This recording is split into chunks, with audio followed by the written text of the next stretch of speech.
নির্বাচনের দিন সন্ধ্যা 8টা থেকে দেখবি কি কবাকবি আমাদের দেশে হয়। লিখি রাখ এসব কথা, লিখি রাখ। বয়সে আমি ছোট মানুষ, কিন্তু আমার দৃষ্টিশক্তি ছোট না। আমার রব আমাকে সে দৃষ্টিশক্তি দিয়েছেন তোদেরকে বাঁচানোর জন্য। এখন কি এক পার্টি এমপি হইব, আরেক পার্টি মার খাইব, ইডা বালা না দোনো পার্টি বেঁচে থাকা ভালো।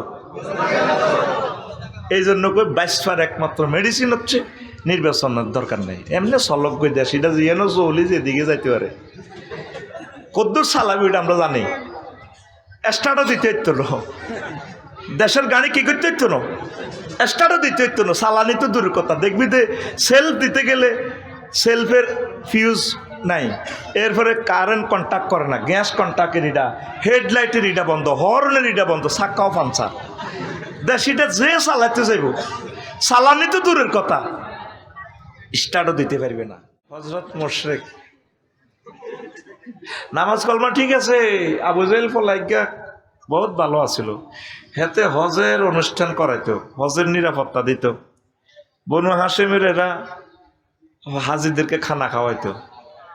এই দাঁড়িয়াতের হযরত আবু জাহেলের গাদিবাহুল্লাহ তাআলা মালউন মাদহুশ মাহকুর, এই দাঁড়ি কত বড় বেয়াদব হইলে এই ফলা মুলতাজামে কাবা শরীফের সাথে বুক ফ্যাট আর এভাবে হাতের কবজি লাগাইয়া দোয়া করতে আছে নবীর বিরুদ্ধে। কার বিরুদ্ধে? কত বড় হুজুর, কি হযরত আবু জাহেল হুজুর। দেখবেন এভাবে আমাদের সমাজে হযরত আবু জাহেল হুজুর আছে। এবারটা মসজিদের হযরত সভাপতি, হযরত কাশ্মীর, বহুত কিছু ভারী, কত সুন্দর লাগে তার গায়ে, নুরানি গায়ে নূর চমকে। বদর যুদ্ধে যাইবার সময় মুলতাজিম কারে কয়, যারা হজ করছেন তারা বুঝবেন। স্বর্ণের দরজার হাজারে আসওয়াদের মাঝামাঝি এখানে 2 হাত জায়গা আছে। এই 2 হাত জায়গাতে সকল নবীরা কাবা শরীফে বুক লাগাইয়া দোয়া করছেন, হাতের কবজি লাগাইয়া দোয়া করলেই কবুল। পৃথিবীর 15টা জায়গা আছে দোয়া করলেই কবুল, এর ভিতরে একটা হলো মুলতাজাম। কি মুলতাজাম? পারলে এই জায়গাটা একটু ছাড়ি দেন না আল্লাহর ওয়াস্তে, আল্লাহ হেদায়েত করক।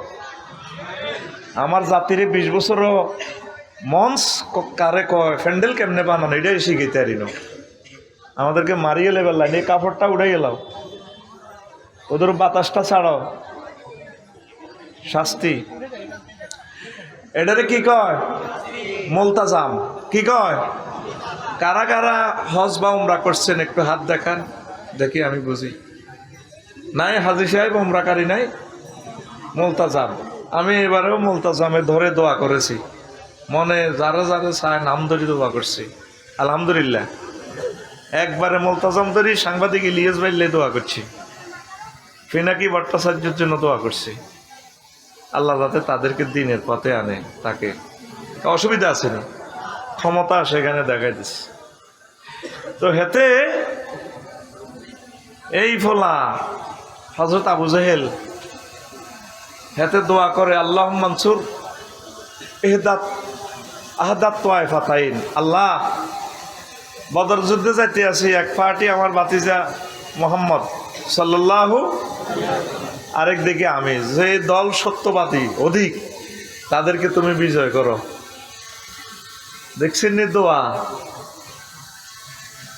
আল্লাহর কাবা, যে কাবা মুহাম্মদ সাল্লাল্লাহু আলাইহি ওয়াসাল্লামের কারণে আল্লাহ বানাইছে, সেই কাবাতে মুলতাজামে হযরত আবু জাহেলে নবীর বিরুদ্ধে দোয়া করে।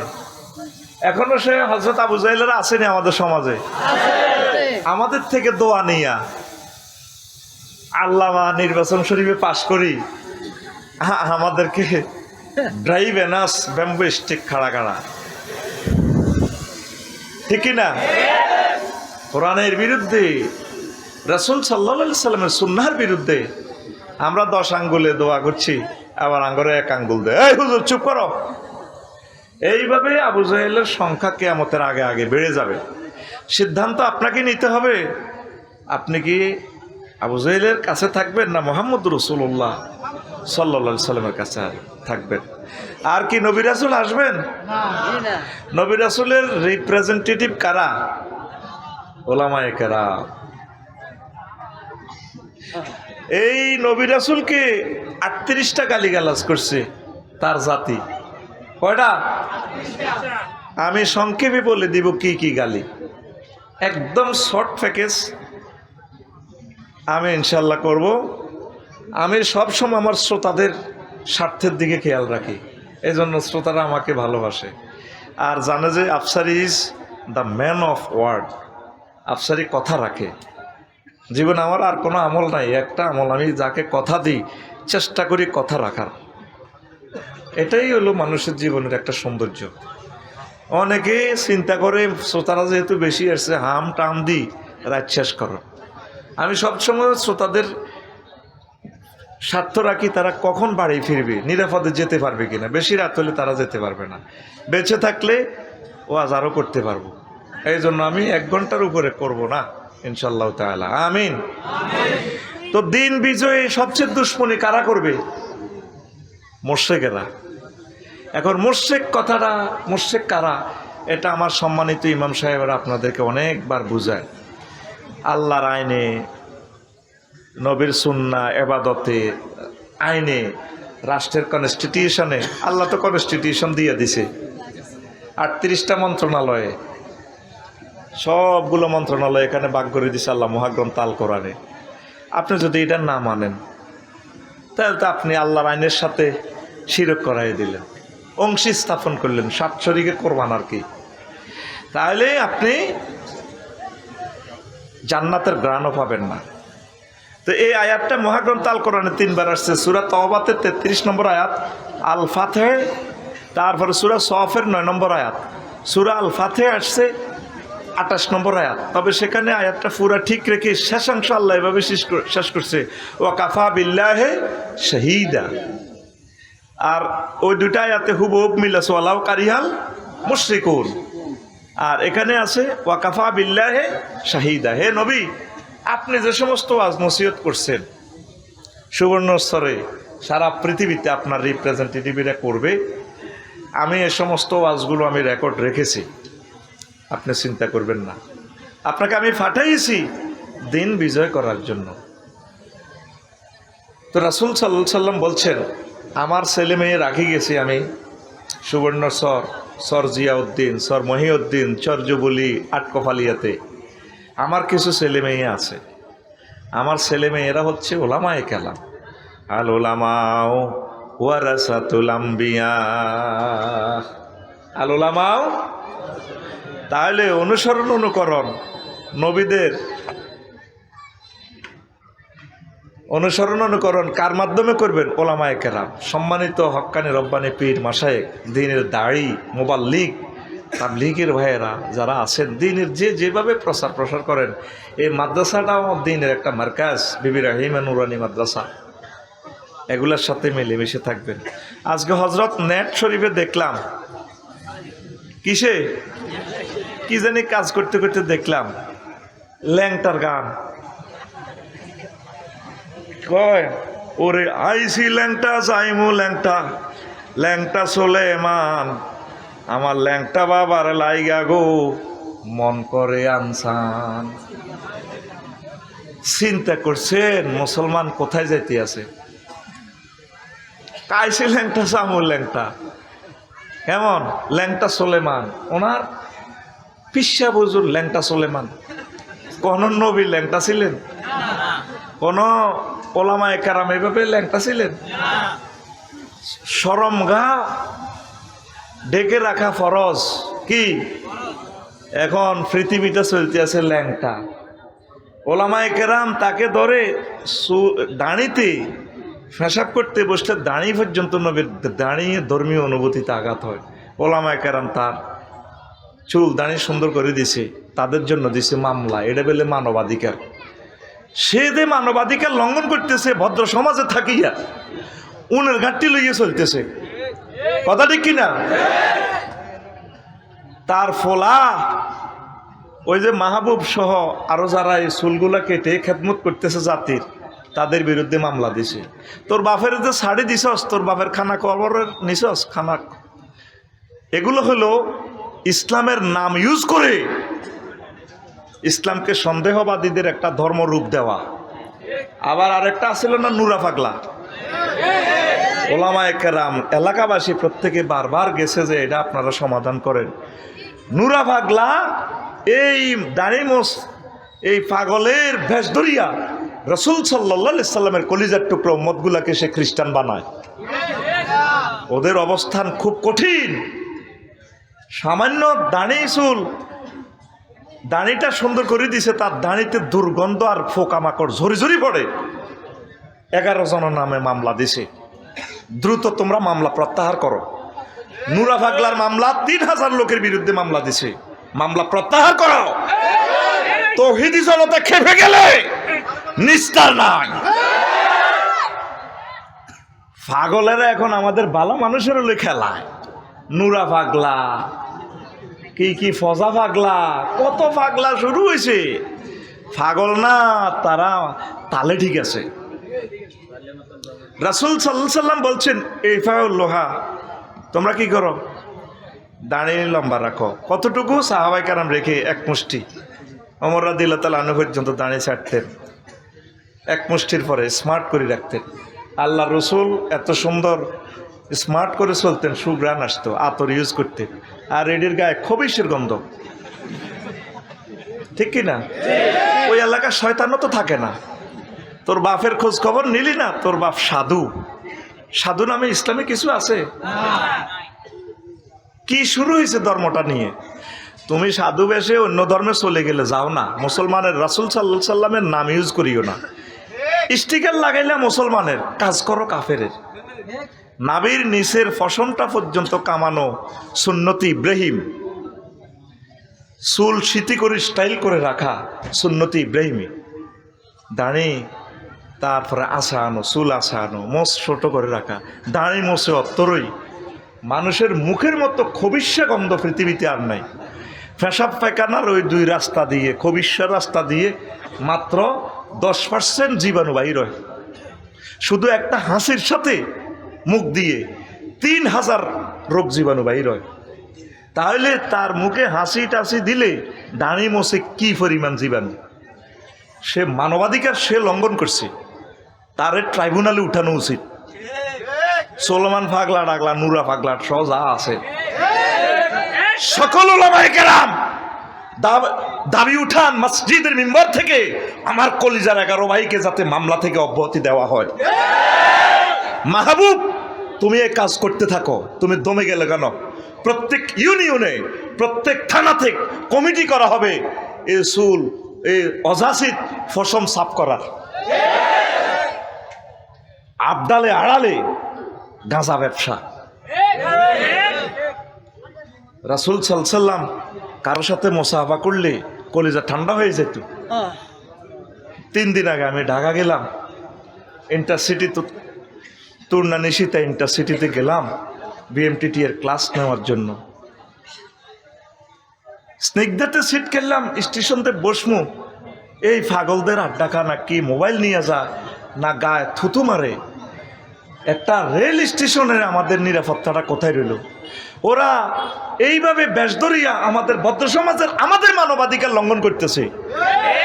আর ওদেরকে আমরা স্মার্ট করিয়া জামা কাপড় পরাইয়া ভদ্র সমাজে আনতেছি। এই ছেলেগুলা নাকি মানবাধিকার লঙ্ঘন করলো। কোন সাহসে মামলা করলা? তোমার বাপে 10 বছর কই খাইছে? বাপের এদের ছাড়ি দিছ? যেখানে এদেরকে দেখবেন সুন্দর করে আদর আপ্যায়ন করে খানাটা না খাওয়া, এদের সুলতানি নবীজি যতটুকু রাখতে বলছেন ঠিক অতটুকু রাখে দিবেন। কোন সাহাবীর এভাবে জট ছিল? লিম্মা জিম্মা ওয়াফরা 3 রকম আল্লাহ রসুল চুল রেখেছেন। সবসময় আল্লাহ রসুল দায়মিভাবে স্মৃতি কেটেছেন। তা কি ইউজ করেছেন? চিরুনি। কি ইউজ করেছেন? মানবাধিকার লঙ্ঘন যদি হয়, আমরা যে আমাদের ছোট বাচ্চার করে এই করছি, মুসলমানি করাইছি, এটাও তো মানবাধিকার লঙ্ঘন হয়েছে। কি হাতের ধনের আগা কাটিয়ে এলেছি না, চুলে না কাটছে। আজকেও আমি মাদ্রাসাতে অন্তত 20-30টা চুল কাটছি। দাও, আমার নামে মামলা দাও। কারণ আমার রাসূল সাল্লাল্লাহু আলাইহি সাল্লামের ঘরে পড়তে হলে আমার রাসূলের সিরাত সৌরতে আসতে হবে। আমি বলছি বাবা তুই আসিস না আমার মাদ্রাসায়, বা যাবে না লাগতো না, ইসলাম শাড়ি দিলে দেবে না, এত লম্বা লম্বা চুল, এটা কোন চুল? চিন্তা করছেন কিভাবে দিনকে মিটাই দিতেছে, নাম দিতেছে মুসলমানের নাম। ইসলাম ভালো না বাসলে না লাগলে আপনি বলে দেন ভাই আমার ভালো লাগে না, আমি যেমনে আছি এমনে চলি, বস আমরা ওলামায়ে কেরাম বসে ফতুয়া দিব, তুমি ইসলাম থেকে খারিজ, তোমার মনে যা আছে তা করো। তুমি আমাদের কাবা নিয়ে কোরআন ফাড়াইলা, কাবা এহানত করলে, আবার কাবা শরীফের আকৃতিতে তুমি নুরা ফাগলা কবর দিবা, তোমার কবরের কিছুমা দিব নিজনতা। তুমি আমাদের 200 কোটি মুসলমানের কলিজাতে আঘাত দিয়েছ, নুরা ফাগলার গোষ্ঠী সোজা হয়ে যাও। মাহবুব তুমি তোমার কাজ চালাও, গভর্নমেন্টকে বলবো আপনারা এই সমস্ত স্বেচ্ছাসেবকদেরকে সহযোগিতা করেন। মিডিয়া দেখছেন কিভাবে তাদেরকে সেই কোরবানের সময় ঘটনা মিডিয়া কিভাবে উঠাইয়া উঠাইয়া তাদেরকে মামলা পর্যন্ত করে নিয়ে ছাড়াইছি। তা আবার তো কেবল নখ কাটি দেওয়া মানবাধিকার লঙ্ঘন, কি এটা কোন ধরনের কথা? এত সমাজে ক্লাসে আসবে এত লম্বা লম্বা নখ রাখি। আল্লাহ রসুল তো বলছেন তাকলিমুল আসফার, এটাও সুন্নত ইব্রাহিমী, 10টা সুন্নত ইব্রাহিম আলাইহিস সালামের, নখ কেটে রাখা। কথা ক্লিয়ার? দিন বিজয়ে কারা সবচেয়ে দুশ্মনী করবে? মুশরিকেরা। কারা? তা আপনাদের কাজ হচ্ছে কি? ওলামায়ে কেরামের সাথে মিলেমিশে থাকা, ওলামায়ে কেরামদেরকে কলিজাতে রাখবেন। একসময় বুঝবেন আলেমদের সাথে না থাকিয়া আপনারা তো আমাদেরকে মনে করতেছেন, মাইন্ড করতেছেন, আমরা মনে আপনাদেরকে ক্ষতি করে ফেলবো, আপনাদের গদি নিয়ে যাব। আমরা গদি নেওয়ার জন্য আসি নাই, আমরা এসেছি আপনাদেরকে জান্নাতে নেওয়ার জন্য। আল্লাহ আমাদেরকে এই দুনিয়াতে এনেছেন আপনাদেরকে ভালোবেসে বেসে বুঝাইয়ে জান্নাতের দিকে নেওয়ার জন্য। একজন ডাক্তার আপনার ব্রেন অপারেশন করে কয় টাকা? 60-70 লাখ টাকা নেয়, 80 লাখ টাকা নেয়, নেয় কিনা? তা আমরা আপনাদেরকে টেস্ট দিচ্ছি, শিক্ষা দিচ্ছি, কয় টাকা দিচ্ছি? তো ডাক্তারদেরকে বলবেন এবার চিকিৎসা ব্যবসায়ী। তো ডাক্তারে অপারেশন করার পর হয় বাঁচবেন আর কয় বছর? নয় 10 বছর। আমরা আপনার বডিকে এমনভাবে ট্রিটমেন্ট করতেছি, ওলামায়ে কেরাম, মসজিদের খতিবগুলো, মাদ্রাসার শিক্ষকগুলো খেয়ে না খেয়ে, অর্ধাহারে অনাহারে, বঞ্চিত, নিপীড়িত, মাহরুম, মাজলুম ওলামায়ে কেরাম, হক্কানি রব্বানি পীর মাশায়েখ এই দুনিয়াতে, ঠিক কিনা? আমরা আপনার দেহকে রিফাইন করে করে জাহান্নাম থেকে বাঁচার একটা ব্যবস্থা করে দিচ্ছি। জাহান্নামে গেলে যেই দিনে শুরু আছে শেষ নাই। তাহলে এই দুনিয়ার সবচেয়ে বড় ডাক্তার কারা? ওলামায়ে কেরাম। কারা? ওলামায়ে কেরামের সাথে থাকেন, কিসমত খুলে যাবে। তো আমরা ওলামায়ে কেরাম অনেক সময় সব কথা বলতে পারি না, বলতে গেলেই আপনারা আমাদেরকে মাইন্ড করেন। আবু হুরায়রা রাদিয়াল্লাহু তাআলা আনহু এমন একটা কথা বলছেন, তিনি বলছেন হাফিজ দুমির রাসূলিল্লাহ সাল্লাল্লাহু আলাইহি ওয়াসাল্লাম আইন, আমি বিশ্ব নবী থেকে 2 বস্তা ইলম শিখেছি। ফাম্মা আহাদুহুমা ফাবাসাসতুহু, 2 বস্তা ইলমের 1 বস্তা ইলমের ওয়াজ আমি করে দিয়েছি আবু হুরায়রা। ওয়া আম্মাল আখার ফালাও বাসাসতুহু কুতিয়াজাল বুলউম, আমি আবু হুরায়রা সহজ সরল, দুনিয়াতে আমার ব্যবসা নাই, মন্ত্রীগিরি নাই, এমপিগিরি নাই। ওই বস্তার এলেম যদি দুনিয়াতে প্রচার করি তাহলে আমার এই মাথা দেহে আর থাকবে না, কল্লা কেটে ফেলবে। আমরা ওলামায়ে কেরাম এই জামানাতে এমন মুসিবতে আছি, হক কথা বললে আমাদের কল্লা থাকে না রে, ঠিক না? এখন পরিবেশ দিয়েছে সুন্দর কে? এখন কথা বলি, আমার কলিজার টুকরা জাতি হাজার হাজার গালিগালাজ আমারে করে, আমি মনে মনে হাসি। আসলে তো 1 নম্বর মাল এখন দিতেছি, আগে তো 1 নম্বর মাল দেওয়ার সুযোগ ছিল না। ইয়ানে পিস্তল, হিয়ানে পিস্তল, ইয়ানে মেশিন গান, হুজুর দোয়া করেন। শহরের অনেক জায়গায় ক্যাডারেরা হুজুর থেকে দোয়া নেয়, হুজুর কি জন্য দোয়া চাহানেন? অপারেশনে যাচ্ছি, দোয়া করি। তো হুজুর কি করবো? আমিও দোয়া করতাম। মাসালাতে আছে দোয়া কোনো কবুল হবে না। লা ইউকবালু দুআ আন কালবিন গাফিলিন লাহিন, আমরা এনতি দোয়া করতাম হিন্দি করতাম, আল্লাহ বরি দাও, আল্লাহ বরি দাও। কারণ সরাসরি যদি এতে এমনি কই তাহলে তো আমার মঞ্চে মারিয়ে লাগবে। এখন তো এই অবস্থা আছে, আবার নির্বাচনের পরে আমাদের মুখে কুলু ঢুকে যাব। এখনো আমাদেরকে যে দমকাইতে আছে খানা উল্লাহ আটি আসিতেছে মহাসমারোহ, ঠিক কিনা? খাইবি রে ভাই, আমাদের কথা বুঝলি না? বুঝবি নির্বাচনের দিন রাত 8টা বাজে যে কোবা কবির ভিতরে হড়বি, এ কোপ খাবি আর হাসপাতাল হতে হতে কবি রে আফসারি ভাই এই জন্যই বলছে আল্লাহুম্মা ইন্নী আউযু বিকা মিনান নির্বাচন। তখন আমারও সুমা খাইতে চাইবি, এদিক দিয়ে বাবিরে চাইবি, বাবিরে কবি আই লাভ ইউ, মরে যাই তো ওহো হো। আবার আমি হাসপাতাল চাইতে গেলে কবি আফসারি ভাই আপনি কেমনে এসব কথা বললেন? তখন আমি বলবো ভাই এই সমস্ত কথা আল্লাহ মানি রব্বি, এই সমস্ত কথা আমার রব আমাকে শিখিয়েছে, এগুলো আমরা আল্লাহর পক্ষ থেকে তোদেরকে বলি। নির্বাচনের দিন সন্ধ্যা 8টা থেকে দেখবি কি কবি আমাদের দেশে হয়। লিখি রাখ এসব কথা, লিখি রাখ। বয়সে আমি ছোট মানুষ, কিন্তু আমার দৃষ্টিশক্তি ছোট না। আমার রব আমাকে সে দৃষ্টিশক্তি দিয়েছেন তোদেরকে বাঁচানোর জন্য। এখন কি এক পার্টি এমপি হইব আরেক পার্টি মার খাইব, ইডা বালা না, দোনো পার্টি বেঁচে থাকা ভালো। এই জন্য বাঁচবার একমাত্র মেডিসিন হচ্ছে নির্বাচনের দরকার নেই। এমনি সলক গই দেশ এটা যেন চলি যেদিকে যাইতে পারে। কদ্দুর চালাবি ওইটা আমরা জানি। স্টার্টও দিতে হইতো না, দেশের গাড়ি কি করতে হইতো না, স্টার্টও দিতে হইতো না। চালানি তো দূরের কথা, দেখবি যে সেলফ দিতে গেলে সেলফের ফিউজ নাই, এরপরে কারেন্ট কন্ট্যাক্ট করে না, গ্যাস কন্ট্যাক্টের ইটা, হেডলাইটের ইটা বন্ধ, হর্নের ইটা বন্ধ, চাক্কাও পাঞ্চার। দেশিটা যে চালাইতে যাইব, চালানি তো দূরের কথা, স্টার্টও দিতে পারবে না। এখন রাজনীতি করি এর কেমন, এখন তোমাকে বাঁচাইবার নীতি করতেছি। আমার কলিজারা, সকল দলের মানুষগুলো আমার কলিজা, তোমাদের প্রত্যেককে সেভ করাই হচ্ছে আমার দায়িত্ব। এই দায়িত্ব আল্লাহ আমাদেরকে দিয়ে পাঠাইছেন। তুমি আমার দালাল বলো, বাটফার বলো, কত গালিগালাজ করো। আজকে শুনবে নবীদেরকে কি কি 38টা গালি দিছে, কারা কারা শুনবে না 38টা গালি? দেখি শুনবেন না? ঘুম আসতেছে জানতাম আমি বলবো। তাহলে এই জন্য অনেক ওলামায়ে কেরাম মসজিদের মিম্বরে বসে সব কথা বলে না। অনেক ভাইয়েরা বক্তা আমার খতিবদের বিরুদ্ধে কথা বলেন না। আমার খতিবেরা আছেই বলে উম্মতগুলো এখনো নামাজ পড়ে, এখনো ভালো আছে। প্রত্যেকটা মসজিদের খতিব এক একজন মুজাদ্দিদে জামান। আল্লাহ বাংলাদেশ সহ সমগ্র পৃথিবীর সকল খতিবদেরকে আল্লাহ তুমি হেফাজত করো, তুমি তাদেরকে সেভ করো, তাদের রিজিক বাড়াইয়া দাও, যোগ্যতা বাড়াইয়া দাও। ভাই আলেম হয়ে আলেমদের বিরুদ্ধে কথা বলিয়েন না। প্রত্যেকটা খতিবের অবদান আছে সুন্দর একটা জাতি বিনির্মাণে। আমি প্রত্যেক মানহাজের, প্রত্যেক আকিদার খতিবদেরকে ভালোবাসি। তারা খেয়ে না খেয়ে অনেক কষ্ট করে বক্তৃতা দিয়ে নিজের মুসল্লিদের কাছে আছে। আফসারি বক্তৃতা দিয়ে কালকে সকালেও থাকতে পারবে না।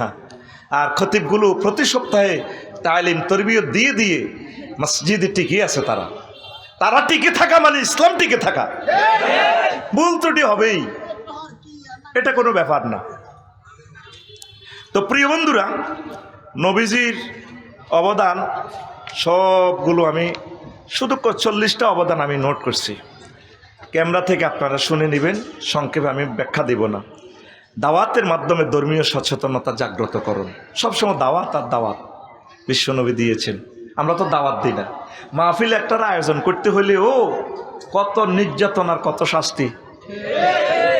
এরে অতিথি করলো না, তারে করলো না, কত বড় বড় হুজুর আছেন আল্লামা, এর নাম আগা দিদি তুইব আরো 5,000 বা 10,000 দি। এবার কোরআনের মাহফিলে উনি বক্তৃতা দেয়, তাহলে ধর্মের নামে উনি না রাজনীতি করে, ঠিক কিনা? মাহফিল হইল আল্লাহর, আপনি ফাইলে আল্লাহর কথা কন। আমার ফুতের বিয়ে, আমি ডাল দিয়ে ভাত খাই,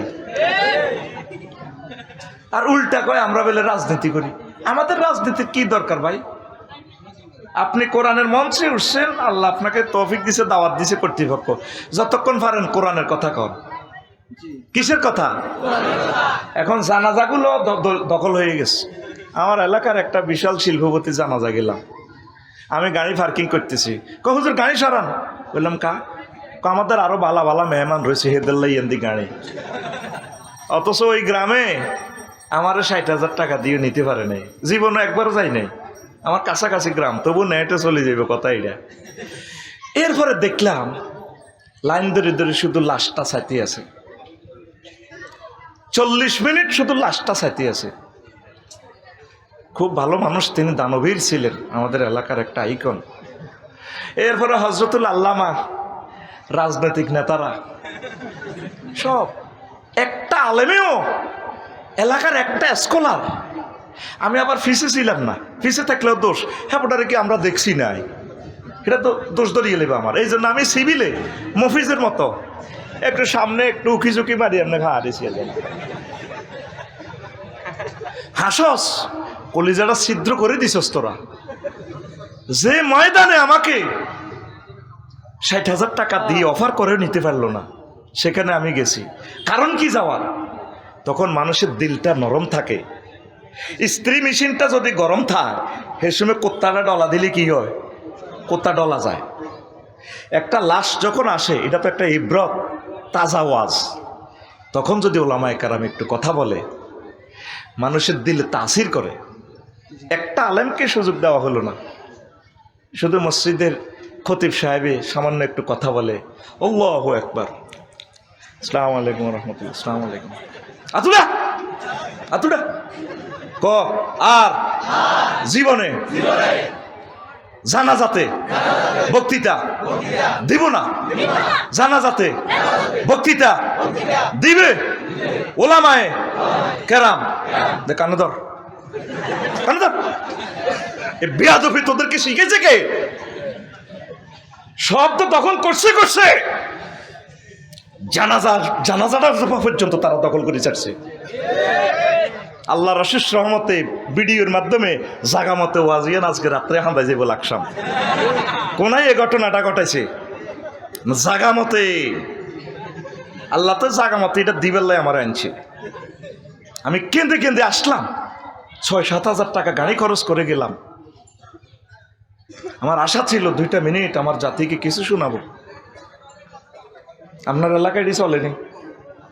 হ্যাঁ, কেন কেন তাদেরকে বক্তৃতা দিতে দেন না? কেন এই ঘটনাটা কেন ঘটা? রাসূল সাল্লাল্লাহু আলাইহি ওয়াসাল্লাম যে জানাজাতে বক্তৃতা দিয়েছেন, স্বয়ং আল্লাহ রাসূল সাল্লাল্লাহু আলাইহি ওয়াসাল্লাম দিয়েছেন। আর শুধু ওয়ারিসদের দেনাফানার ব্যাপারে বিশ্বনবীর দেনাফানা ক্লিয়ার না করা পর্যন্ত তার জানাজা পড়াইতো না। আমি ফাঁসে দাঁড়াই থাকি, তোমরা পড়াও, অসুবিধা নাই। যা আগে দেনাফানার কি করছো? আর আমরা হুজুরেরাও হাদিয়ে একটু বেশি ভাই জানাজাটা মারি দিই, তার ব্যাংক লোনের খবর নি না, আগে ঋণগুলো দেখ। মেন হচ্ছে দেনাফানা কি। এরকম সিস্টেম যদি আল্লাহ রসুল যদি বাংলাদেশে আয়তো, বর্তমানে শিল্পপতি কোটিপতি যারা আমাদের ব্যাংকগুলো শেষ করছে, এদের জানাজা হইতো না। ও হুজুর, বাইর মতো করি গো, ও হুজুর তুমি বক্তিমা দিবের সময় জানাজাতে ঋণের কথাটা তুলে ধরিবা। শিল্পপতিরা তো সিস্টেমে টাকা 10,000 দিয়ে দেয় হুজুরের ক্ষতি বেড়ে, আর হাজার হাজার কোটি টাকা মানুষের দেউলিয়া করে ছেড়েছে। জানাজাতে মেন বক্তৃতাটা হচ্ছে দেনা ভানা সব শেষ করার পর তারপর জানাজা আল্লাহর নবী পড়াতেন। যদি ইসলামী রাষ্ট্র দায়িত্ব নিত, হুজুর যদি সবাই করতো যে হুজুর আমরা একমত আছি, বাইতুল মাল থেকে, কেন্দ্রীয় ব্যাংক থেকে, বাংলাদেশ ব্যাংক থেকে আপনি টাকাটা দিয়েন, আমরা একমত আছি, তখন বিশ্বনবী বলতেন ঠিক আছে দেনাদার পাওনাদার তুমি এসো আমার সাথে দেখা করিবা, আল্লাহর অশেষ রহমতে আমি বাইতুল মালে বাংলাদেশ ব্যাংকে রিজার্ভ আসলে বা বৈদেশিক রেমিটেন্স যাই বলেন আর কি, বর্তমান জমা এই টাকা আসলে আমি দিয়ে দিব। তারপর আল্লাহ নবী জানাজা পড়াতেন। রাঘননি কোনো রাঘননি। প্রিয় ভাইরা, ওলামায়ে কেরামদেরকে দিনের কথাগুলো বলার সুযোগ দিলে আপনার লাভ হবে। একটা জানাজাতে যদি একটা লোক একটা কথা শেখে, সাদগায়ে জারিয়া, এটার বরকতে আল্লাহ মৃত ব্যক্তিকে ক্ষমা করে দিতে পারে। আবার অনেক বক্তৃতা কিভাবে দেয় হুজুরেরা সব আমার কাকু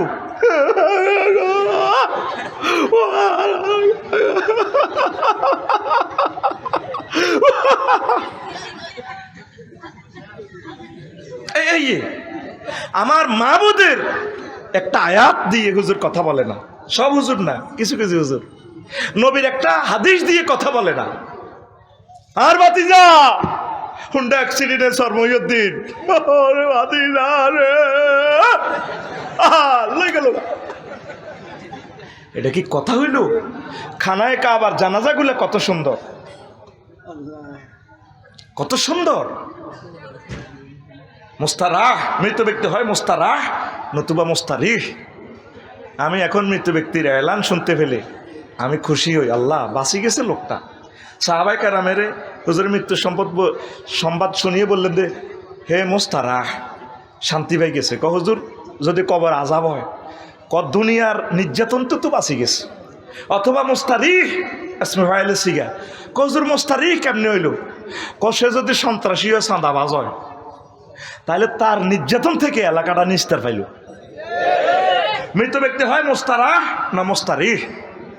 আমি কেন খুশি হই? হয়তো আমি আফসারির জানাজা নসিবে নাই, বিশ্বযুদ্ধ অত্যাসন্ন, সব প্রমাণ হয়ে যাচ্ছে।